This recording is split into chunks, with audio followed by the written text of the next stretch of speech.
Welcome everyone to Acumen's Webinar Wednesday. My name is Stephen Phelps and I'm the Marketing Director here at Acumen. And today we brought in Wayne Austin from Sage to go over Sage Fixed Assets. In this webinar, we will overview how Sage Fixed Assets integrates with Sage 300 and Sage Intacct, and then we will show you a live demonstration of the solution. But before we begin, please note that this webinar is in listen-only mode. And if you have any questions, then please write them in the chat option and we will answer near the end of the presentation. We have a lot to cover within an hour, so I'll now let Wayne take over. Thanks, Stephen. Hey, good afternoon, everyone. My name is Wayne Austin. I'm the sales engineer at Sage, and thanks for joining us this afternoon. So today we will be talking about managing your fixed assets with Sage Fixed Assets. And my agenda for today, I'm going to, first off, let's talk a bit about, why use Sage Fixed Assets, what are the benefits to your business from using our solution. I'll give you a pretty good overview of all of the modules, as well as talk a bit about how it integrates, in particular with Sage 300 and Sage Intacct. I'll then give you a brief overview of all of the modules, actually, and then I will actually save some time on the back end so that I can respond to any of the questions that you may have. So please feel free at any point to type those in the chat. I prefer you do that, rather than forget on the back end of this. So we will try to get to as many questions as we can. So first off, let's take a look at why Sage Fixed Assets. Sage Fixed Assets has been around a long time. It's a proven leader in fixed assets management for over 30 years. This is a feature-rich, full lifecycle fixed assets management solution. Now, it also will integrate not just with Sage Intacct and Sage 300, but with other Sage ERPs. But you also have the ability to integrate with non-Sage ERP systems as well. The solution is customizable so that of the 4 modules, you can use the appropriate modules that your particular business needs require, and you don't have to actually get the whole solution or get more than you need. It does give you flexible deployment options. So it is an on-premise solution, so you can have this installed on your own servers, but certainly you can have this hosted for remote access. It also will help you maintain compliance with IRS tax laws and GAAP rules. And we'll talk a bit more about that. So to help you maintain compliance, it supports makers depreciation, GDS and ADS. It will default, if you're doing a makers plus bonus, for example, to the maximum bonus percentage allowed for that placed in service years. Now, keep in mind that the solution actually enforces those IRS rules. So if, for example, an asset's placed in service in 2022, the maximum bonus is 100% bonus, but you can also choose 50% bonus. So if you try to apply an invalid bonus percentage, such as 80% or 40%, for assets placed in service in 2022, the system is not going to allow you to do that. So it does have some really good guardrails built in. We also enforce all of the IRS tables for autos or light trucks, so property types A, property type T. So if you are doing bonus and you are placing assets of those property types in service, it will limit you to what the IRS allows. It also supports Section 179. Now, for tax forms, you'll be able to generate the actual fileable 4562 and the detailed attachment that goes along with that, as well as sale of property report. The solution is pretty flexible, so it also allows you to do midlife calculation changes. So for example, if you have tax law changes such as the CARES Act a couple of years ago, where you could change both depreciation method and lives to take advantage of that tax law, you can easily make changes like that mid-course in an asset's life in our solution. So let's take a look overall at each individual module. Before we do that, though, let's take a look at the full life cycle of a fixed asset. Now, certainly not in every case, this is how it will apply for your particular business. Not everyone, for example, has a CIP phase when they're purchasing new assets. So the planning phase would be if you've got assets you're purchasing, you're putting pieces together. You're going to accumulate various costs, and then once you've accumulated all those costs, place that asset in service. So that would be going through the planning phase. You would then, of course, place that asset in service, where it's going to go through its depreciation cycle, where you may have a depreciation calculation for whatever methods you're doing for your various depreciation books, as well as any mid-course changes may come up, or even transfer of those assets. Once the asset's useful life has run its course, then of course you need to be able to do a disposal of that asset and capture any gain loss. The tracking portion of the asset's life, this could be going on from the very first day through its full life cycle. This is where you want to be able to do full physical inventories, make sure you actually have what you have, they are where they're supposed to be. And for reporting, you need to be able to report on all the activities going on throughout the entire asset's life cycle. So let's look at where the Sage Fixed Asset Solutions addresses each of these phases. For the planning phase, our planning module allows you to capture all of the various roll-up costs that may occur for some piece of equipment or any assets you may have in some type of project phase where you're going to have some construction in progress or work in progress, a variety of roll-up costs that might be coming from accounts payable type transactions. Total all those costs, apply it to the acquisition value of that asset, and then be able to place that asset in service. And the planning module, it allows you to track your spend against both an original and a revised budget if you choose to add one. So if you look at the graphic on the right, you can take a look and see that it's showing my actual spend versus both an original budget and a revised budget.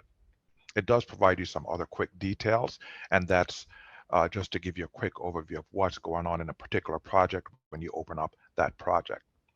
It allows you to seamlessly report on your spend over any span of time throughout the projects, on any subset, or on all of the line items you have going on in that particular project. So you'll have tremendous visibility and transparency into what's going on with the project. Now, once the assets are ready to be placed in service, they can seamlessly be sent to the depreciation module, where they can start depreciating through their full life. Now, the depreciation module is the heart of our solution. This is going to allow you to take advantage of the latest tax rule changes. You are able to do depreciation for GAAP, tax, state, AMT, and so on. You can have up to a total of 20 depreciation books. Now, the solution includes 50 depreciation methods, but you can also create custom depreciation methods if needed. The solution also includes an audit advisor. So you can really think of this as a second set of eyes. So if you're doing tax depreciation, you can actually run the audit advisor at any point throughout the year, and it will actually flag anything that's a potential issue before you're dealing with an actual auditor at year end. And I'll actually show you an example of that when I go into the solutions. Now, the depreciation module also includes many standard reports. There are actually 30 standard reports in the standard US company, and a few less reports in a government or nonprofit entity, for example. So first, let's take a look at the 4562. When we do our tax updates each year, it includes getting the current version of the 4562 for that tax year, so you will always be up to date. In addition to the actual fileable 4562, it'll also generate the detail attachment that goes along with that.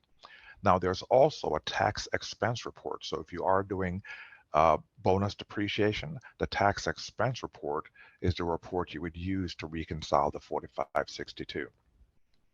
And since, of course, most organizations will be doing different types of disposals throughout the year, there's also a 4797 sales of property worksheet included as standard.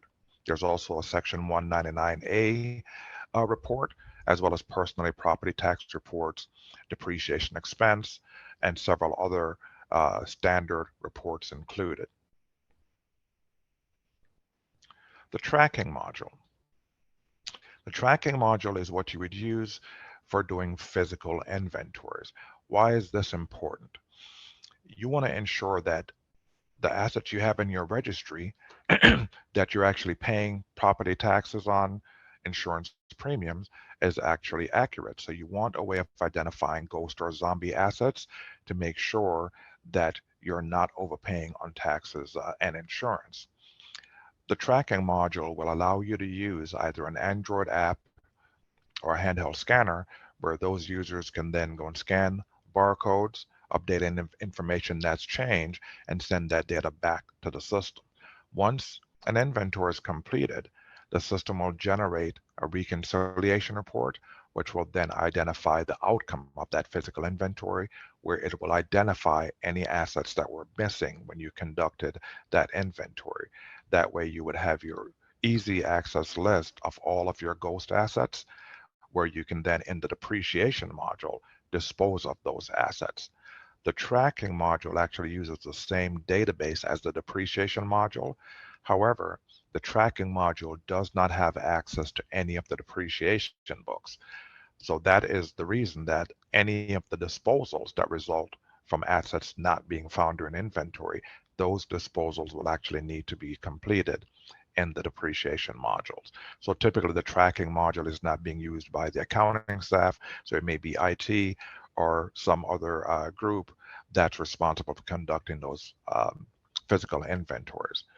Now, the tracking module also has the ability to check out assets on a temporary basis. So, for example, IT staff are the ones that typically would use this if they have loaner laptops, for example. Someone's main laptop dies, they want to check out a loaner laptop to that person. No one is due back. The system will actually generate a report so you can see what's been checked out, who was checked out to, and whether it's been returned or not. Now let's talk a bit about the reporting module. The custom reporting option. This is an option in the standard version of the depreciation module. In the premier version, it is automatically included. This will give you a fully integrated version of SAP Crystal reports.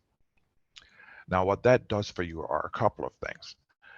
Outside the system in Crystal reports, you can literally build any type of ad hoc report you can imagine. It'll have access to every field from every company in the database. You can add SQL expressions, formulas, and so on. You can even connect to other ODBC data sources. So for those of you that have advanced reporting requirement and you're not seeing something you need in a standard report, these would be the users of this advanced reporting tool. But having this reporting option will also give you some additional capability in the application. You can, in all versions, sort and subtotal your reports by any information you choose, such as location, class, and so on. But to add and remove columns of data to standard reports, you would need the custom reporting feature. As I mentioned, in the standard network version, this is an option. In the premier version, it is automatically included. All of these custom versions of the reports that you create in the system can be saved and even added to your favorites and shared among any users in the application. The ad hoc reports, you can choose, those are saved outside the application, and you can certainly save those, for example, in a shared network folder that anyone else may have access to. All the reports in the system, including the Crystal reports, are all exportable to multiple formats such as Excel, PDF, and so on. So there's many export options.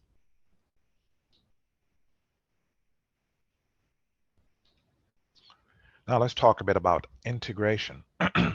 Today, I'm just going to be focusing on the integration between Sage 300 and Sage Fixed Assets and Sage Intacct and Sage Fixed Assets. For Sage 300, it does have two-way integration.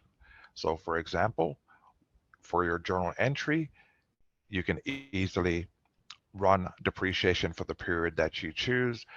There is actually a link in the Sage Fixed Assets depreciation application that you can choose for your Sage 300, where you can simply choose which company, if you have multiple legal entities, which group of assets you need to do this for, and of course your depreciation book would be the internal book, but you certainly can run this for other depreciation books as well. And you can preview it and post it, and it's going to send the journal entry file out to Sage 300. It also has the ability to create assets from the Sage 300 accounts payable or purchase order module, where you will be able to tell it to create assets directly in a Sage Fixed Assets application. So it is, in fact, a two-way integration between Sage 300 and Sage Fixed Assets. For Sage Intacct, today it has already configured and up and running the ability to send your journal entry directly into Sage Intacct. And in Sage Intacct, you can actually configure this that you have the journal entry posted as a draft that you can review and then post, or you can have it configured that it posts directly. As of September 1st, so literally in a couple of weeks here, you will also be able to send assets from a purchase order to be able to go straight to the Sage Fixed Asset solution. Now, some of the users who are using Sage Intacct do need to configure dimensions, for example, and you can actually configure this to sync the dimensions from Sage Intacct. The user account that's used when you're configuring the integration between Sage Fixed Assets and Sage Intacct is actually a service account, so thereby avoiding any security risk. You would not be using your main Sage Intacct account. It would be a service account just for posting the journal entries. And as I mentioned, as of September 1st, you will be able to send data the other way.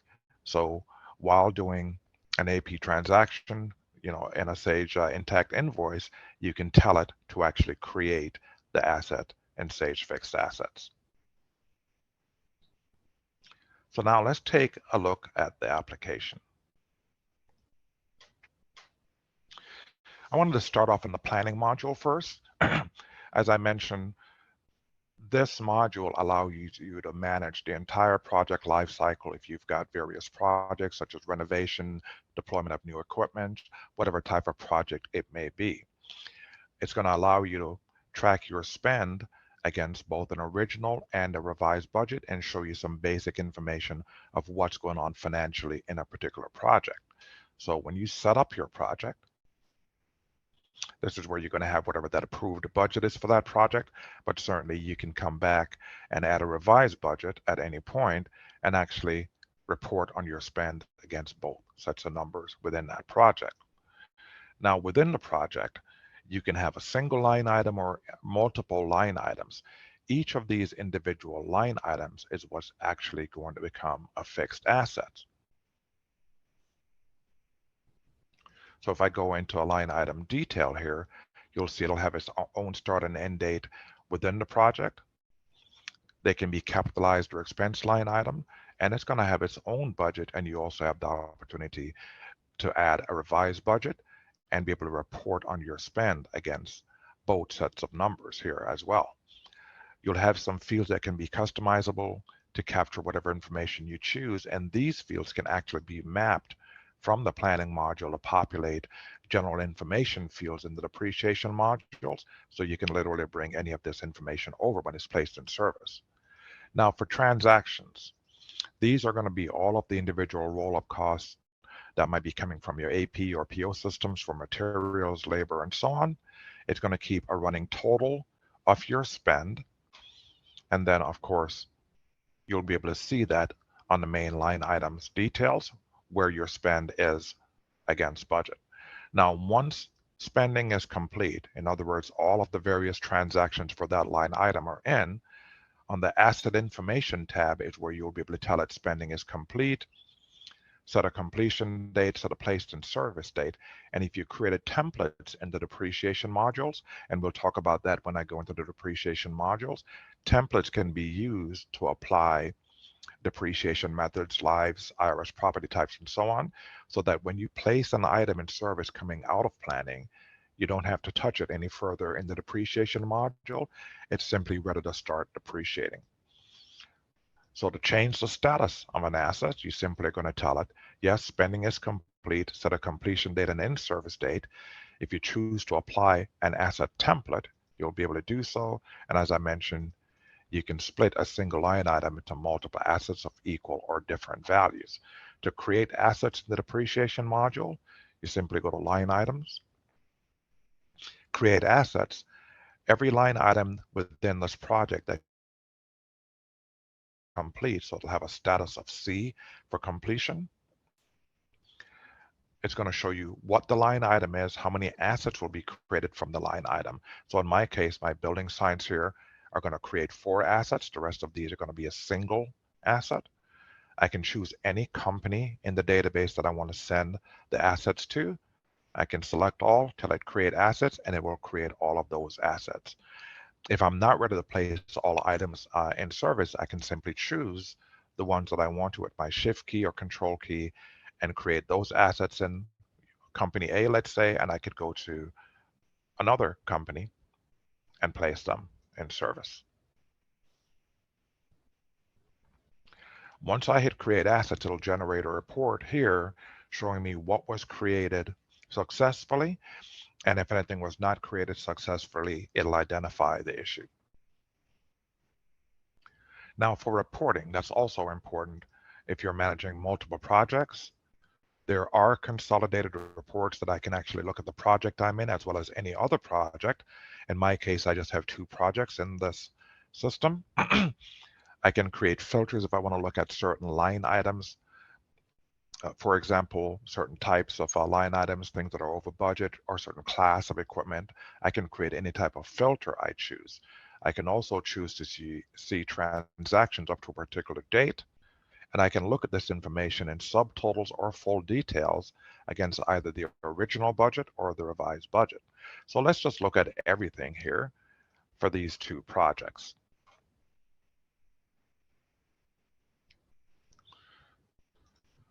So in my case, as I mentioned, I just have 2 projects. It's going to show you what project it is, what your budget is, your actual spend, and whether you're over or under budget. Now, in my case, because I chose to run this in summary format, that's all I'm going to see: my total budget, my actual spend, and whether I'm over or under, what's remaining in the budget. Now, this does not paint the full picture, of course, because I can actually drill down and look at the details by just double-clicking on it. And if you look within the project, each of these individual line items are what's going to become a fixed assets, and some of these have already been placed in service. So if you look at this one, you'll see that I'm 69,000 over budget, and on these I'm 73.50 over budget. But if you look at my actual spend versus what's budgeted, you'll see I have lots of zeros here. And if you look at what's budgeted, 25K here, 7K, 8, 11, 15. So I have lots of unspent amounts here that if I simply completed what was not spent on and stayed right on budget, but what's budgeted for these items, I'm going to be way over the budget on this particular project. Keep in mind, there are other line items here. For example, this 55K budget, I've spent 45.8 so far. Who's to say this is not going to become a 60,000 or 70,000 spend? So this view really tells you what's going on. This view just gives you the high level. Now you can easily choose to simply run all the projects expanded out, and I can see full details for all of my projects, my total onto the next project, and my total for that project, and so on. All the reports, as I mentioned, in the system are exportable to multiple formats. So I could export this to Crystal Reports, PDF, Excel, CSV, even a Word document. So you have lots of export options for all the reports. Probably the next most common report you'd want to see in the planning module, it's going to be a quick transaction report. Just what have you spent the last 30 days, 60 days, 90 days, and so on.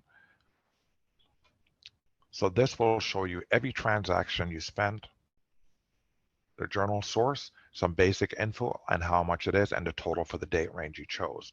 So in this case, it's just showing me the date posted, the transactions date, my journal source, vendor info, and my actual spend, and then my total for that date range. There are several other reports included in the system, but those are the 2 most common reports.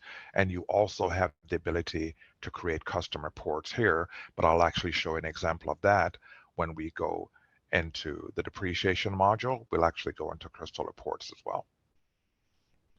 Now let's take a look at the depreciation module. Now, just like the planning module, I can run an asset snapshot if I want to see a quick overview of what's going on,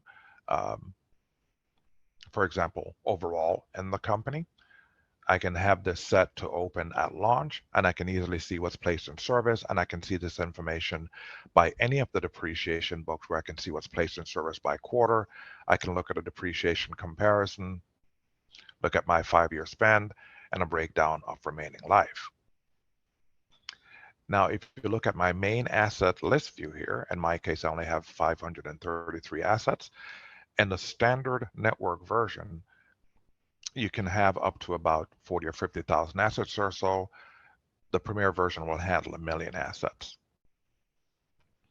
Now, as I mentioned, there were some really good tax resources here. So let's talk about depreciation books for a moment.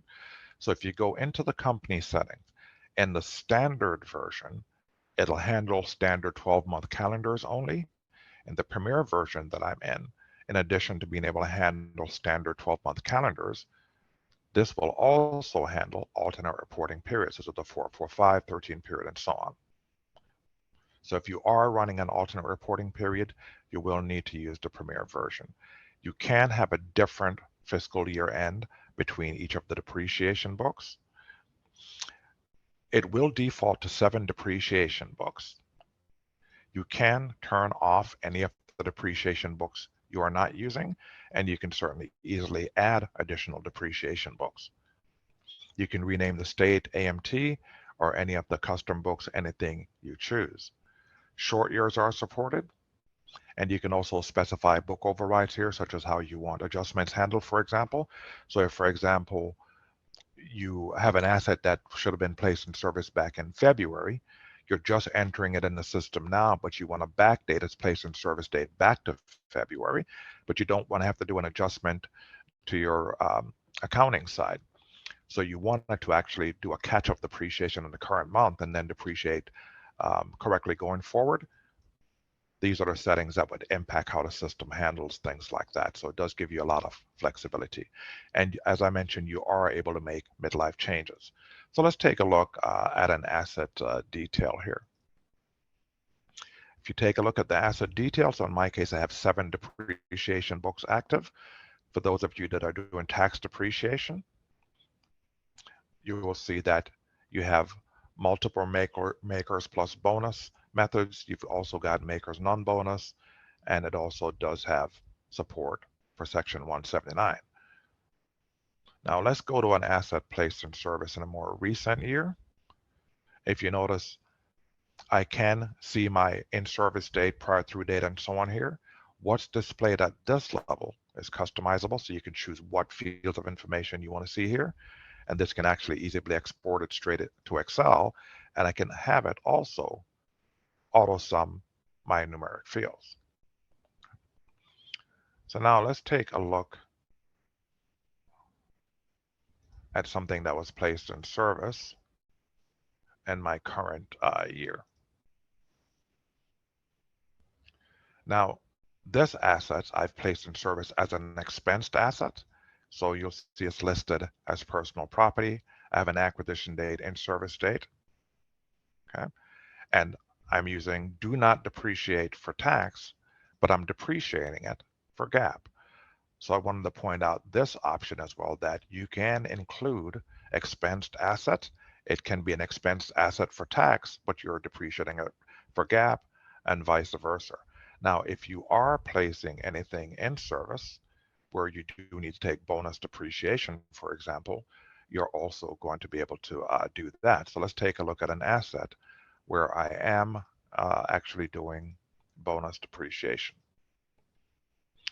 So if you take a look at this asset placed in service in 2021, and I'm doing makers non-bonus on this asset, and I'm going to actually go into one that I will be doing bonus depreciation. So this one I'm doing makers plus bonus, and you'll see my bonus percentage is at 100%. And my options for bonus percentage are 100% or 50%. It was placed in service in 2021. So if you want to see the bonus table so you understand what the rules are, if you go to Help, What's New, it will show you what tax rule changes included in the current release. And we do our tax updates in January, by the way, and a mid-year release somewhere around September, October timeframe. That's typically just feature enhancements. So if I click on the link, I can now look at the details and I can go back and look at the bonus depreciation table. Now, if I future dated an asset, let's say to place it in service in 2023, as you can see under IRS rules currently, in 2023, the maximum bonus would be 80%. So it does enforce those rules in the system. So you cannot apply something that's not valid for the year placed in service. As I mentioned previously in my presentation, if you have vehicles and you're using property type A or property type T, those bonus percentages amounts are limited. So in the case of property type A, it's 19.2 for that first year. And these are enforced in the system as well. So it has some really good guardrails to help you keep out of having problems in the system. Now, as I mentioned, there's an audit advisor here, right? So let's take a quick look at that. You can run this for your tax book for any at any point throughout the year. I can run it for current year, previous year, and it'll simply look at what I'm doing for that year for my assets in the system and how that measures up against what the IRS laws are for assets placed in service in that year. So let's go back to a previous year.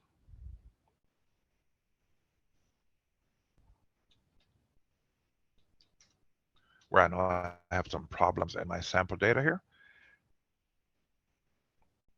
And when you run the audit advisor,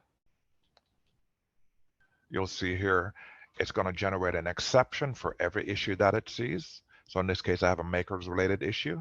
It's going to tell you what the issue is, recommend a resolution, but it's also going to create a group where any assets triggering that exception are actually going to show up in that group. And if you take a look at section 179 here, if you are doing 179, it will always tell you what the limit is for that year. So if I looked at the IRS table for 2022, the limit is currently $1,080,000. So in this case, I'm exceeding the limit by 200K. So in the resolution, it's telling me, hey, to correct this issue, you need to reduce your 179 expense by 200K. Here's the group it's going to create for every asset triggering that exception. So if I go back to my list view, I can go to my groups list and you'd see those auto-created groups. So if I look at the 179 issue, for example, you'll see that these are the two assets triggering that. If I look at them individually, you'll see this one I'm taking 700K and 179 expense, and on this one I'm doing 500K. So I can simply correct it per the recommendations. I can then delete those auto-created groups, and I can actually rerun my audit advisor, and if everything comes up squeaky clean, then I'm good to go, of course. Now, notice that I did not say it's going to make any changes in the system. It's going to recommend changes to you, but ultimately, you're the professional. You get to decide how you want to handle it. Now, I did talk a bit about making mid-course changes in assets. So we want to take a look back at the asset details here. So while an asset is in service, you can come in, make changes to value, methods, or life. If I'm doing this at an individual asset level, for example, I can come in and change a value, method, or life. It is going to notify you that you are doing critical depreciation change, but it's going to give you options on how you want to handle that. I can make the changes back to the placed in service date. So if this goes back into a prior period or prior tax year, of course, then you may need to do an amended return for tax, or you may have to make some changes in your accounting software in Sage 300 or Sage Intacct, because now journal entry you posted are no longer correct. So you also have the option of not changing the past, where you can make it from your current depreciation through date going forward, thereby not changing the past. So if I go to an asset, for example, that's still currently depreciating, and I come in, let's say I change this information for GAAP, I'm going to go ahead and actually make the change because I want to show you the audit trail it captures and what the impact is. So in this case, I'm going to go ahead and tell it to make the change for my current depreciation through date. And you'll see it has now populated my current depreciation through date, which was December 31 of 2021, my beginning date, my beginning accumulated depreciation. So as of that date, it's going to calculate based on those new values and still fully depreciate at the end of its life. Now, if you take a look at my asset history, this is going to capture everything from asset creation through disposal. You'll see for today's date, an adjustment was done, and I only changed it for my internal book. And you'll see here it's showing what the acquisition value changed from and to, the beginning date, beginning year to date, and beginning accumulated depreciation. Now, in addition to having the asset history at the individual asset level, there are also Sarbanes-Oxley compliant reports that you can run if you wanted to, for example, run this for all the assets in your company and see who's changed what financially, for example. You can run a report like that using the utility reports. Now, there are other situations where you need to make a change. For example, that might involve multiple assets. You do have the ability to change depreciation methods and live across the group of assets using the bulk edit tool. Now, when you make changes via the bulk edit tool, the first thing it's going to have you do is acknowledge you've done a backup, which is a good idea when making any kind of mass changes. I can come and select any group of assets, or I can chase it across all my assets if I choose to. So let's say in the case of the CARES Act, you can identify or create a group of those qualified improvement property. You can make the change for multiple depreciation books, and you can change both depreciation methods from something specific, or if you choose all, if those group of assets, for example, had dissimilar depreciation methods, you would leave this at all. Regardless of what they are, you could force them all to something else. So for example, in the CARES Act, you could go to straight line half year, and you can also change those 39-year lives to 15 years. And you'll get the same choices here that, do you want to change the past? You can go back to the place and service date, or you can make the change from the current depreciation through date going forward. Before you actually commit to the changes, it will do a validation check, because especially if you're making any changes in your tax book, it is going to check if what you're doing is valid for IRS rules for those assets in those place and service years. So if it is an invalid change request, it'll show up on the report showing that it's not valid, and it will not make those changes. So again, guardrails. For tax, the next thing you'll probably need mid-quarter. If you're doing maker's depreciation for tax, it does have a mid-quarter report you can run, which will show your Q4 assets placed in service. If that exceeds 40%, you need to do a mid-quarter convention switch. I could simply choose my maker's convention switch, which depreciation book I want to make the changes, identify the placed in service year end, and I can change from half year to mid-quarter as a global change. With regards to the 168 change, there's also a global tool for that. So if, for example, you've got assets placed in service this year, but you have not made the final decision if you want to do bonus this year or not, you have the ability to make that change. So as you can see here, it's showing all of the bonus percentages ever allowed, but based on the place in service year I identify here, it will limit me as to what bonus percentage I can do. So if I'm looking at assets placed in service in 2022, I would be able to apply 100% or 50% or no bonus. If I chose an invalid percentage, when I try to execute it, it'll generate a report showing which ones are valid change, which ones are invalid changes. So it will not apply an incorrect bonus amount. Okay. All right, the transactions tab will actually capture disposals and transfers, which you can easily do in the system. There's the notes tab. You can put in notes about anything you choose, and you can even link images, invoices. Basically, if you can scan it or take a picture of it, you can actually link that here. As I mentioned earlier, you also have the ability to do both full and partial disposals in the system. So I could do a full disposal of an asset, I can do sale, abandonment, taxable exchange, and so on. And I can easily reverse those transactions as well. So if, for example, I wanted to dispose of this asset, let's say I'm going to do this by abandonment. I'm not going to throw in any cash, non-cash or expense of sale, calculate my gain loss. And now you'll see this asset is now disposed and it's capturing the disposal information here. Since I've done a full disposal, all of my depreciation, look at the asset history, it will show that the asset's been disposed, but it will show the date on the system separate from the actual disposal date because these can be different, right? Now, I can also easily reverse these. So I can simply go back to the transactions tab if I made a mistake, delete last transaction, and it's like it never happened. Everything goes back to the original values. And if you go to the asset history, you'll see here, the disposal information is still there. It simply creates a new entry that the last transactions was deleted, when it was done, and who did it. Now you can limit who can do disposals, transfers, reverse transactions, any of those things.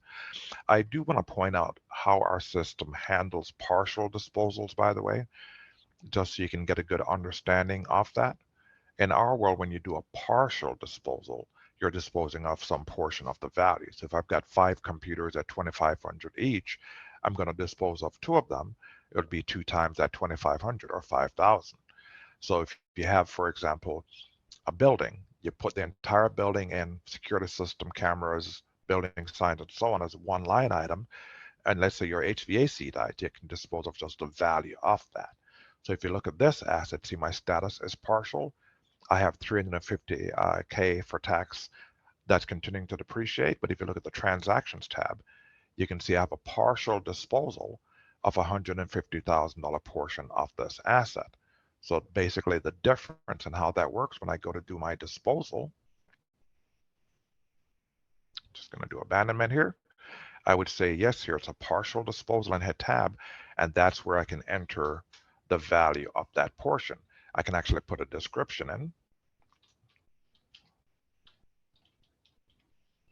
Okay, so you know exactly what you did. It's going to reduce your acquisition values for all your depreciation books by that $5,000 disposal amount. I can calculate my gain loss. Let's go ahead and say OK. And you'll see it's added a second partial disposal. The reason I recommend putting in a description, because you can have multiple partial disposals and you can review those transactions independently of each other. Okay, you can even pull up the disposal worksheet. So if an auditor, for example, wants to see all the details, you can actually provide that. Okay, and just like a full disposal, it will capture that information on the asset history, okay, that you've done a partial disposal.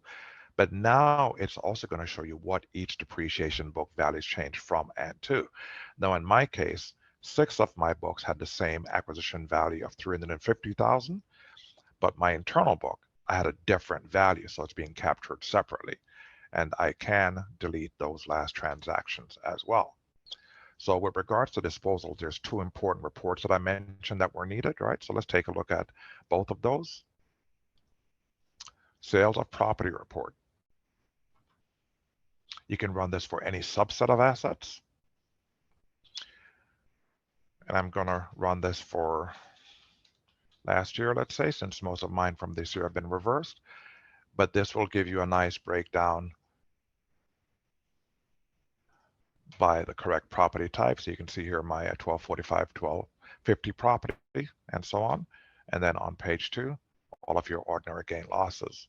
And of course, with these all being exportable to multiple formats, you can simply export this and send this off to whoever your tax provider is, for example. Now, for the 4562, as I mentioned, it will generate the actual fileable 4562.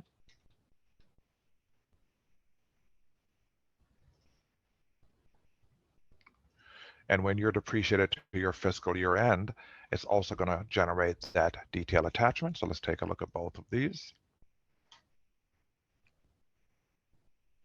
So you'll have both pages.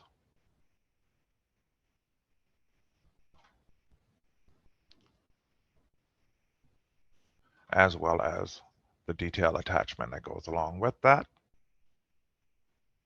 And for those of you who are doing bonus depreciation, you'll also want to run this tax expense report. There's also a personal property tax report. So if you do have a property tax liability, you can create groups based on where the assets are, for example.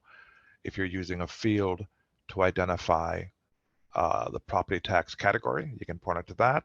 And this report can then be run for a particular subset of assets based on where they are, for example, and it'll sort it by property tax category and this for specific subsets if you're in multiple property tax jurisdiction.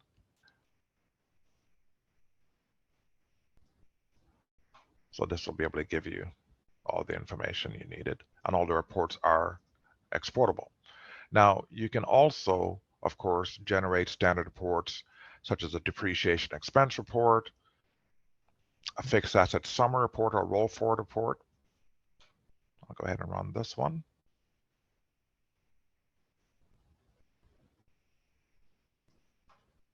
This will have your beginning cost, ending costs, acquisitions, transfers, and disposals, as well as your prior accumulated and total accumulated depreciation. Now, for your journal entry, I'll actually run that next just so you can see what the standard report looks like, and then we'll talk about how you would get that information out to Sage Intacct or out to Sage 300. So here is that fixed asset summary report. It can be sorted and subtotaled in any way you choose. Now, if you're going to be doing depreciation on a monthly basis, for example,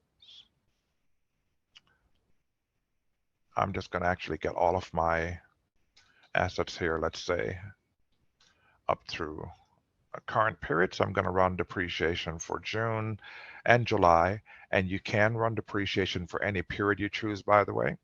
So if you're running this quarterly, yearly, monthly, it's certainly up to you. If you need to go back and look at a prior year depreciation, you can actually do that. So now if you look in my asset details, you'll see my prior through date, June, current through date is July. So let's say I just ran it for my end of July. I can run the general ledger posting report manually if I choose to, and simply export that to an Excel or CSV file. So this would be in the case that you're not using one of our Sage ERPs and you need to export this and import this in some other system, you can do that. But certainly if you're using Sage 300, for example, there is a depreciation link. You would simply set that link as your favorite. And you can, of course, run this for any subset of assets, identify your posting period, preview, and post it, and it's going to send that same information in that report I just showed you out to your Sage 300 installation. For Sage Intacct, once you've configured your integration, so there's a few steps to set that up here. When you set that up, you're going to be using a service account, as I mentioned. That's what's going to log into Sage Intacct and actually post that journal entry. So you would set that as your favorites. So you would simply go here, which will launch the dialog, and I can simply provide the reference number. And if you're using Intacct dimensions, by the way, which I'm using a couple here, you notice the layout is a little different because I'm using 2 dimensions. You can use up to 8, and send, and it's going to send that journal entry out to Sage Intacct. So it makes it quite easy. All right, I want to make sure we have a bit of time to answer some questions here. So I'm just going to talk briefly about the tracking module, and then we'll jump into some Q&A. The tracking module uses the same database as the depreciation module, as I mentioned. It will allow you to use either an Android app. We do not have Apple iOS available yet. You can use a handheld scanner where those users will be able to push out an inventory list to these devices. Those users can then go out, scan the barcode, update any information that's changed, and send that data back to the system. The users that are using the tracking module need a license. The users that are using an Android app or handheld scanner do not need a license. So you're only, if you've got a 5-user environment, for example, you can have 5 users in depreciation and different 5 users in the tracking module. These users in the tracking module do not have access to the book depreciation fields. And as I mentioned, there would be the ones that would create an inventory list, send it out to those devices, the Android app or scanner. Those devices do not need a license. This user would be in control of everything. Once the data is sent back, this user would be the one to actually accept any changes, but most importantly, be able to run the reconciliation report.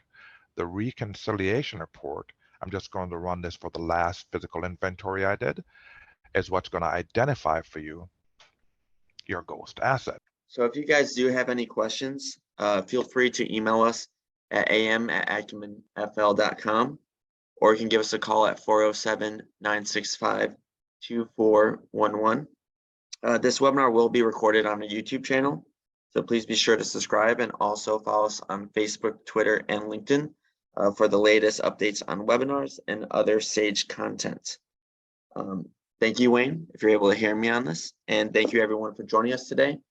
Again, if you guys do have any questions, please feel free to reach out, and we look forward to seeing you guys again soon.